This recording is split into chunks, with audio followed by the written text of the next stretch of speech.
আসসালামু আলাইকুম। বাংলাদেশ বিদ্যুৎ উন্নয়ন বোর্ডের নতুন একটি সার্কুলার প্রকাশিত হয়েছে, যেখানে শুধুমাত্র এসএসসি পাশে বাংলাদেশের সকল জেলার প্রার্থীগণ আবেদন করতে পারবেন। আবেদনটি কিভাবে করবেন, আবেদনের জন্য কত টাকা প্রয়োজন পড়বে, কল প্রসেস দেখিয়ে দেব এই ভিডিওটির মাধ্যমে। সম্পূর্ণ ভিডিওটি দেখবেন। তার আগে ছোট্ট একটি রিকোয়েস্ট, যদি বিডি জব ইনফো চ্যানেলে নতুন হয়ে থাকেন চ্যানেলটি সাবস্ক্রাইব করে পাশে থাকা বেল বাটনটি অল করে দিবেন, যাতে পরবর্তী কোনো নিয়োগ বিজ্ঞপ্তি প্রকাশিত হলে সবার আগে দেখতে পারেন।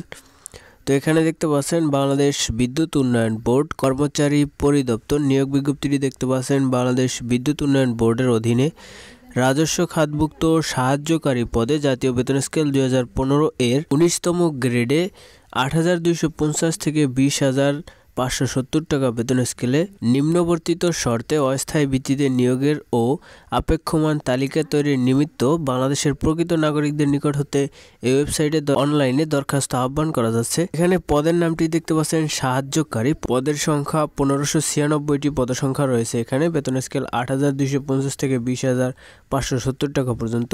শিক্ষাগত যোগ্যতা শুধুমাত্র এসএসসি পাশে আবেদন করতে পারবেন, অথবা সরকার অনুমোদিত কারিগরি ইনস্টিটিউট হতে এসএসসি সমমানের কারিগরি ট্রেড কোর্স পাশ করলেও আবেদন করতে পারবেন।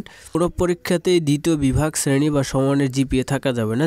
প্রথম বিভাগ দ্বিতীয় বিভাগ কিভাবে বুঝবেন? 3 পয়েন্টের বেশি পেলে প্রথম বিভাগ, 2 পয়েন্ট থেকে 3 পয়েন্টের কম পেলে দ্বিতীয় বিভাগ। তো এখানে আবেদন করার জন্য http://bpdb.teletalk.com.bd এই ওয়েবসাইটে গেলে আবেদনটি সম্পূর্ণ করতে পারবেন। আবেদনের শুরুর তারিখ 24/11/2025 খ্রিস্টাব্দ তারিখ সকাল 10টা থেকে এবং আবেদনের শেষ তারিখ 15/12/2025 খ্রিস্টাব্দ বিকাল 5টা পর্যন্ত।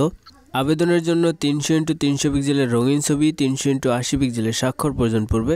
ছবির সাইজ সর্বোচ্চ 100 কপি এবং স্বাক্ষর সাইজ 60 কপি হলে আবেদন করতে পারবেন। আবেদনের ফি বাবদ এখানে সর্বমোট 56 টাকা প্রয়োজন পড়বে, যেটি টেলিটক প্রিপেড সিমের মাধ্যমে জমা দিতে পারবেন অনধিক 72 ঘন্টার মধ্যে। তো এসএমএস এর মাধ্যমে কিভাবে টাকা জমা দিবেন এখানে প্রসেস দেখানো আছে, আপনারা এই অনুযায়ী টাকাটি জমা দিতে পারবেন। তো আজকের নিয়োগ বিজ্ঞপ্তিটি এ পর্যন্ত ছিল। নিয়োগ বিজ্ঞপ্তিটি পেয়ে যদি বিন্দুমাত্র উপকৃত হয়ে থাকেন তো চ্যানেলটি সাবস্ক্রাইব করে দিবেন এবং পাশে থাকা বেল বাটনটি অল করে দিবেন।